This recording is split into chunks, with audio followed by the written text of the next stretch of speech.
두 개의 강대국이 무역 전쟁의 양상으로 지금 이제 패권 경쟁을 벌이고 있는 상황인데요. 근데 지금 우리가 이제 아무래도 좀 자극적인 주제이죠.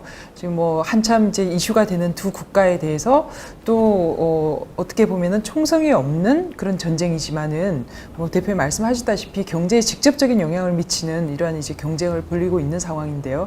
근데 우리가 그 내막을 살펴보면 사실은 좀 비교가 안 되는 그 전쟁이라고 하면은 어떻게 보면 힘이 좀 비슷한 국가끼리 이 경쟁을 하면서 무역 경쟁에 이제 돌입하는 것이 이제 우리가 일반적으로 이제 판단하는 그런 상황인데요. 근데 내막을 살펴보니까 사실은 전쟁이라고 할 수 없고 미국이 이제 지금 국면에서는 일방적인 이제 승리로 판명이 나는 그런 상황입니다. 수치를 보실까요? 지금 이제 중국 같은 경우에 미국의 그 수출하고 있는 그런 이제 액수가 2017년 기준으로 5천억 달러고요. 네. 그다음에 이제 반면에 이제 그 미국으로부터 수입하는 액수는 1,300억 달러죠. 그러면 거의 이제 그 5배 가까이 차이가 나는 상황에서 이미 지금 8월 말을 기준으로 그 양쪽이 이제 그 상호 이제 그 동일 액수 동일 보복 관세 원칙에 의해서 이제 그 500억 달러에 대해서는 이제 이미 상대방끼리 이제 관세를 매겼죠. 그렇지만은 다시 이제 트럼프 대통령이 사실 그 3개월 전까지만 해도 미국, 중국 양쪽에서 장관급 회의를 통해서 부총리급이죠. 회의를 통해서 합의를 했습니다. 합의를 했음에도 불구하고 트럼프 대통령이 다시 이제 2천억 달러에 대해서 관세를 부과하겠다. 그러면 중국이 또 물러날 수 없는 형국이지 않습니까? 그 중국도 그러면 똑같이 이제 상응하는 2천억 달러에 대해서 그 관세를 매겨야 하는데 이미 중국이 이제 500억 달러 또 추가로 600억 달러에 대해서 관세를 매겼기 때문에 최대한 맥시멈 부과할 수 있는 그 액수가 200억 달러뿐이에요. 그렇지만 미국은 중국에 대해서 2천억이 아니라 또 추가로 몇천억까지 매길 수 있는 그 무역액이 그 수출 액수가 있기 때문에 지금 수치상으로 볼 때는 중국이 미국과 전쟁이라고 할 수 있는 그런 이제 상황은 아닌 것 같습니다. 그렇지만 지금 이제 아시다시피 우리가 W 체제 이후에 세계의 그런 무역 양상이 이렇게 수입 수출을 한다고 해서 한 나라가 한 가지 제품을 깔끔하게 국내에서 생산해서 수출을 하는 게 아니지 않습니까? 가령 이제 자동차를 만든다고 하면 자동차 부품이 예를 들어서 이제 중국에서 생산을 할지라도 부품 같은 경우에는 이제 또 수입 의존하는 것이 많기 때문에 그래서 단순히 이러한 그 무역 분쟁들이 한 나라가 완제품을 수출하는 게 아니라 서로 이렇게 상호 의존도가 높은 상황이기 때문에 지금 이제 이 현재 중국으로 봐서는 굉장히 불리한 이제 국면이지만은 또 우리가 향후 20, 30년 이후에는 또 어떻게 양상이 전개될지 모르겠고요. 또 오늘 집중적으로 다루겠지만은 단순히 이러한 미중 패권 전쟁, 무역 전쟁이 미국과 중국만의 그런 이제 경쟁으로 끝나는 게 아니라 이런 이제 그 한반도에 또 미칠 파장도 적지 않기 때문에 우리가 이러한 상황을 좀 예의주시 우리가 미중 패권 전쟁, 무역 전쟁을 그냥 이게 강대국 간에 정말 보면 좀 흥미진진한 전쟁이라고 그냥 객관적으로 볼 수는 있겠죠. 그렇지만은 절대 자유롭지 못합니다. 지금 트럼프 대통령이 그 대통령 선거 후보 시절에 한국도 포함시켰습니다. 미국의 그런 무역 적자의 대표적인 이제 나라가 한국이고 한국에 대해서도 어떻게 조치를 취할 거라고 이제 예고를 했었고요. 그 다음에 지금 이제 북핵 문제와 관련해서 미국 같은 경우에는 당연히 한국이 미국과의 한미 동맹을 공고하게 하고 그다음에 이제 북한 비핵화를 위해서 같이 이제 갈 것으로 생각을 했으나 지금 벌어지고 있는 상황을 보면 그 석탄 문제라든지 상당히 이제 한미 동맹의 그런 이제 기존의 이제 전통적인 입장과는 거리가 먼 이제 상황이 진행되고 있습니다. 그래서 저는 지금 보면 지금이라도 그 한국 정부가 정말 그 방향을 잘 잡아야 되는 게 지금 우리가 그 지지난주에도 석탄 문제에 대해서 논의를 했지만은 왜 미국이 지금 당장 세컨더리 보이콧을 걸지 않았겠습니까? 그리고 미국 같은 경우에 과거에 우리가 미국과 이렇게 관계가 좋았을 때는 미국 이제 조야 또는 미국의 행정부 또는 국무부 쪽에서 우리 한미 관계는 굳건하다.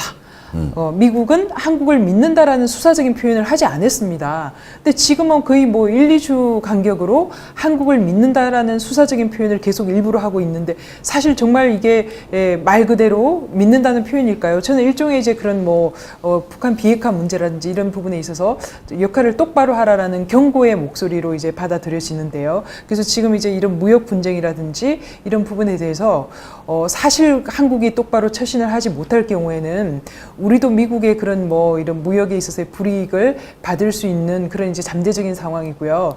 그다음에 뭐 교수님께서도 계속 이제 그 우리가 국제 정치를 강의하시면서 국제정치 현실이라는 거는 정말 우리가 받아들이기 힘들지만은 뭐 받아들이기 싫지만은 강대국 중심으로 흘러가고 그렇죠.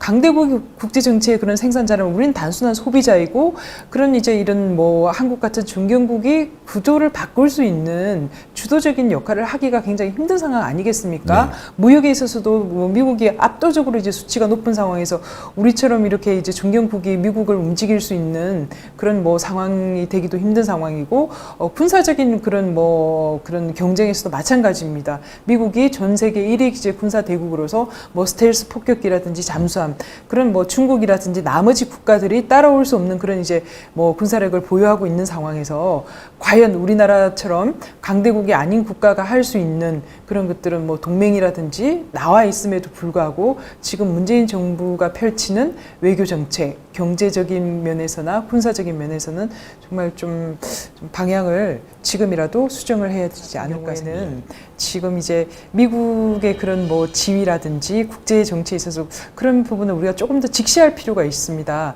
뭐 사실 유감스럽게 지금 이제 반미 감정이 높은 거는 사실이지 않습니까? 그 여전히 이제 그 소위 말하는 진보라고 불리는 사람들 지금 강화문에서 이제 아주 노골적으로 그런 한미 동맹 해체 내지는 미군 철수를 주장을 하고 있고요. 그렇지만은 지금 현재 그 트럼프 대통령의 미국은 단순히 중국과의 경쟁에서만 이긴 것이 아닙니다. 지금 최근 우리가 그 베네수엘라 사태가 굉장히 또 이슈가 되고 있지 않습니까? 베네수엘라는 우리가 뭐 지금 이제 극심한 인플레이션 때문에 뭐 지금 국민들이 고통을 받고 있는데 언론에서는 거의 다가 그런 포퓰리즘 정책에 의해서 석유가 나는 그런 천연 재원이 풍부한 나라임에도 불구하고 포퓰리즘 때문에 이제 그 경제를 망쳤다. 물론 그게 중요한 원인이지만은 그 베네수엘라의 경제를 담당하고 있는 90% 이상 석유의 수출을 가지고 먹고 사는 나라가 석유 가격이 미국에 의해서 조정이 되었습니다. 그래서 바로 직격탄을 맞게 되었죠. 네. 그 다음에 스트롱맨 지금 뭐 시진핑 미국의 패권에 도전했다가 지금 이제 거의 뭐 어렵게 되었죠. 그 러시아도 마찬가지입니다. 그래서 지금 이제 세계 이른바 이제 그 스트롱맨으로 불리우는 그런 이제 그 지도자들이 미국의 패권에 도전했다가 하나같이 지금 어려움을 겪고 있는 상황입니다. 그래서 지금 이제 보면 이제 미국의 실질적인 이제 패권은 우리가 그 국제정치 역사를 보면 강대국의 부침은 있어 왔습니다. 고대 이제 그런 이제 로마 제국, 그 다음에 대영 제국, 그다음 그 이후에 세계 제1, 2차 세계대전이 끝나고 미국이 이제 패권을 이어받았죠. 그래서 지금 이제 중국과 빗대어서 우리가 뭐 소위 말하는 뭐 G2다 뭐 이런 표현을 쓰기도 하는데요.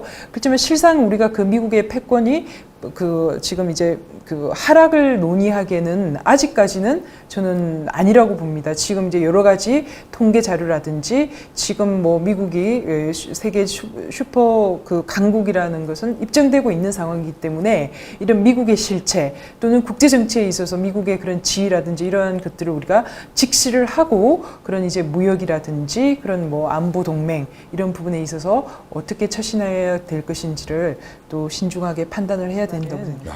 국제 정치뿐만 아니라 정치라는 건 생물이지 않겠습니까? 순간순간 상황이 이제 뭐 어떻게 그 태도에 따라서 바뀔 수가 있는 상황인데 지금 정부의 기조를 보면 국제 그런 관계에 있어서 우리 그 대한민국이 유리하지 않은 상황임에도 불구하고 지금 굉장히 이제 유리한 것을 전제로 하고 자신 있게 그런 그 행보를 하고 있습니다. 그렇지만 다시 한번 저희가 이제 그 국제 정치 국제 그런 강대국의 그런 뭐 위치라는 것은 상상할 수 없고 현실에 있어서 그런 이제 강대국을 부딪히게 될 때 그런 뭐 중국처럼 약소국이 아님에도 불구하고 저렇게 뭐 막강한 피해를 보고 있지 않습니까? 우리가 국제 정치의 역사를 보더라도 처음에 세계 제1차 세계 대전 이후에 국제 연합 이전에 국제 연맹이라는 게 이제 그 미국의 대통령의 우드로 윌슨 대통령에 의해서 제안을 해서 결성이 되었지만은 미국 의회의 비준을 받지 못했기 때문에 그 미국은 가입하지 않았었고요. 그 다음에 이제 뭐 다른 이제 강대국들도 가입을 안 했습니다. 그래서 이 기구가 유명무실하게 되었습니다. 또 결국은 2차 세계대전을 막지 못했기 때문에 그런 또 그 세계는 전쟁의 참화로 가고, 그러니까 강대국의 그런 뭐 위치와 역할이라는 것은 이렇게 생사를 그 쥐락펴락하는 이러한 상황인데요. 지금 이제 미국은 뭐 대표님께서도 팍스 아메리카나